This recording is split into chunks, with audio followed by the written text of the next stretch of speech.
Let me tell you of a first love that I had with Linda. She was in college when I started. I was about 16. She was older than me. I thought, oh, she'll never look at me. She's a lovely looking woman. Reminded me of Mum, you know. So I was drawn to her like a magnet. But I played it cool and didn't appear to notice her too much at all, you know. And played it cool in manner. Young man. Only 16. Anyway, she asked me out, and I was in love with her, head over heels. I mean, just to sit on the beach with her in that fantastic Indian summer, late autumn, rather than be at college, was everything to me. Just to be in her company, I mean, the world was singing. Everything seemed different to me. Everything was absolutely beautiful.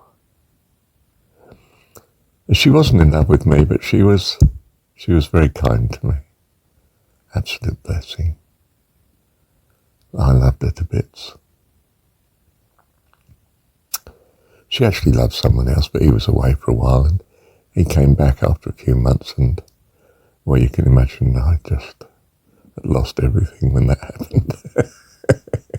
I returned to my studies with absolute vengeance and did extremely well in a term and a half. I did an A-level law and got grade A from nothing at that point of January, early February, to the exam in June. And then the following year I did very well too, and got to university. So, thank goodness Lord took her away from me at the right moment, in the nick of time. What was I going to say there? I used to walk home from hers about,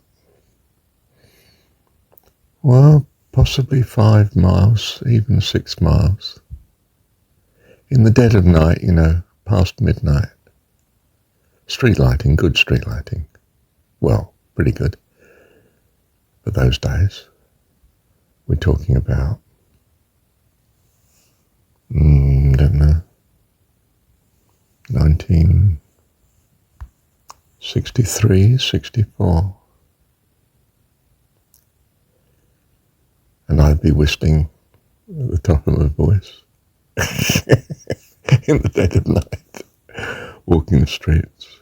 Occasionally a policeman would stop, you know, in the car and just check I was all right, you know. We weren't obsessed with crime and that so much in those days. And there's a longing in me.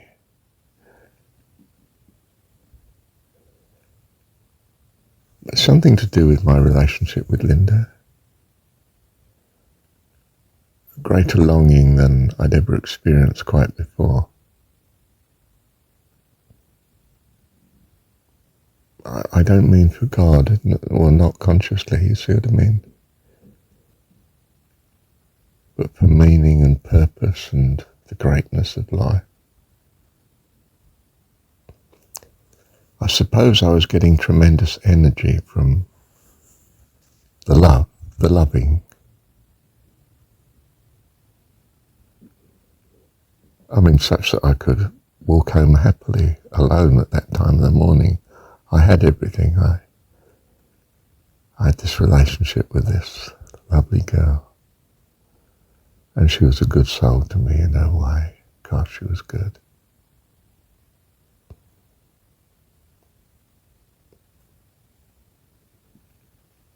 Yeah. But of course that experience of love was a window into what one truly needs at heart. This extraordinary universe of love, as opposed to a lonely world that you had experienced.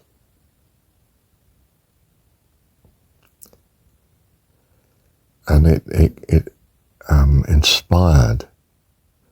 You know, inspired means inspiration, to receive something of the spiritual, you see. Spirit, inspired. Spire, of course, on church spire is a pointed tower, you know, the cross on top, I mean, pointing to heaven. It inspired me to greater things, but I didn't know what. A greatness. I suppose an inspiration as to what life perhaps could be. And for all, I was already a humanist, you see. I was becoming a humanist, I think would be a more accurate phrase. And it was college, of course, new experience. And I was, as I say, 16 or something. Yeah, 16. The first full relationship I'd had. First girlfriend. Not the first girl that I wanted, but the first girl that I had.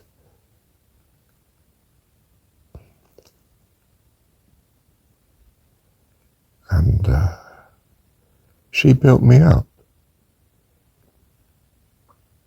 It was the confirmation of the confidence I needed.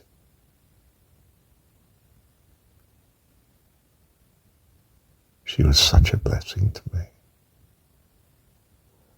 Linda. Her surname was Ross, and Ross was the surname of my first wife, which wasn't to come until I was 24. And that may have been partly why I took her surname. Amazing coincidence. Linda Ross and I married a Jean Ross.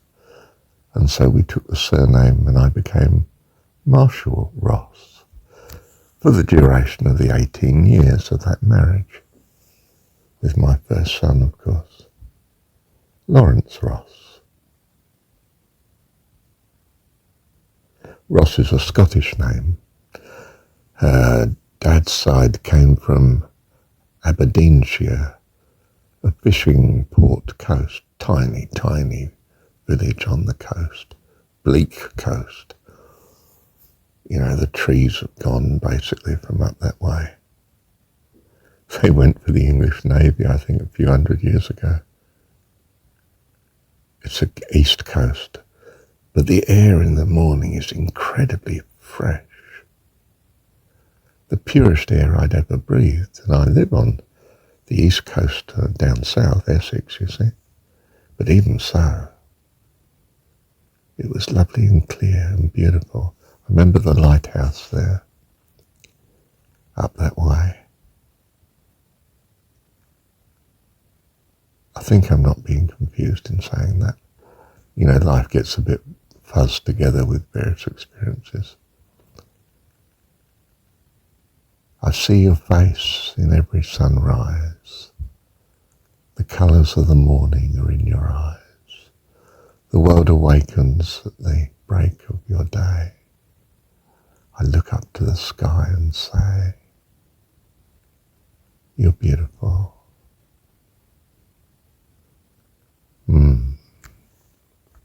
There's a quote from a poem, I can't remember the rest of it, but it finishes, tread softly, for you treading on my tears. Oh no, it's for your treading on my dreams. Yes, I've just put this in. I think it speaks to me of empathy. When you have this for others, when you just long to help them and rescue them and bless them. I felt this when one of my first experience of working was in the seafront places at Southend-on-Sea, where the trippers used to come for the day and, they'd eat cockles and whelks and chips and fish and walk a parade along the seafront. There was a 6-mile seafront parade at Southend. And near the town centre itself, the cliffs there was like a hanging gardens on the cliffs of lights at night and so on. But the people that worked in like the permanent fairground called the Cursor were real people to me. I come from affluence and they come from deprivation. They were the sick and the handicapped and the low ability and the deprived and the poor and the badly dressed and the badly mouthed too, of course, some of them, and the tragedies of life. And my whole being was concerned for them. I didn't treat myself as the superior that Mum wanted me to be. Well, she didn't entirely. She had great compassion for the poor because she was from the poor herself.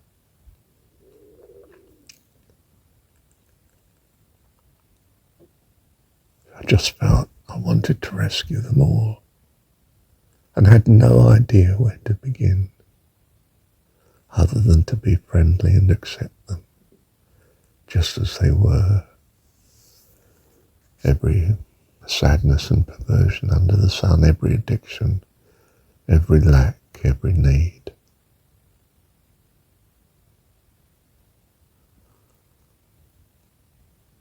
Just a young man with infinite hope, or purpose, or both. Growing, I don't mean I had it quite, it was growing.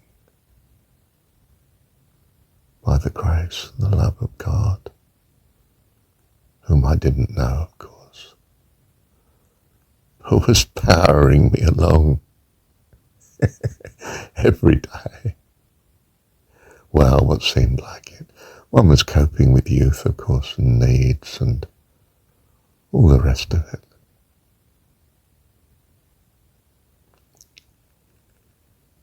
May we be just filled with compassion, Lord. Your love, your care, your perfect presence, Mother.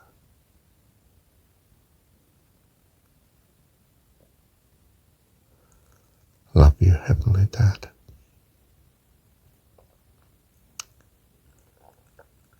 Our God is an awesome God.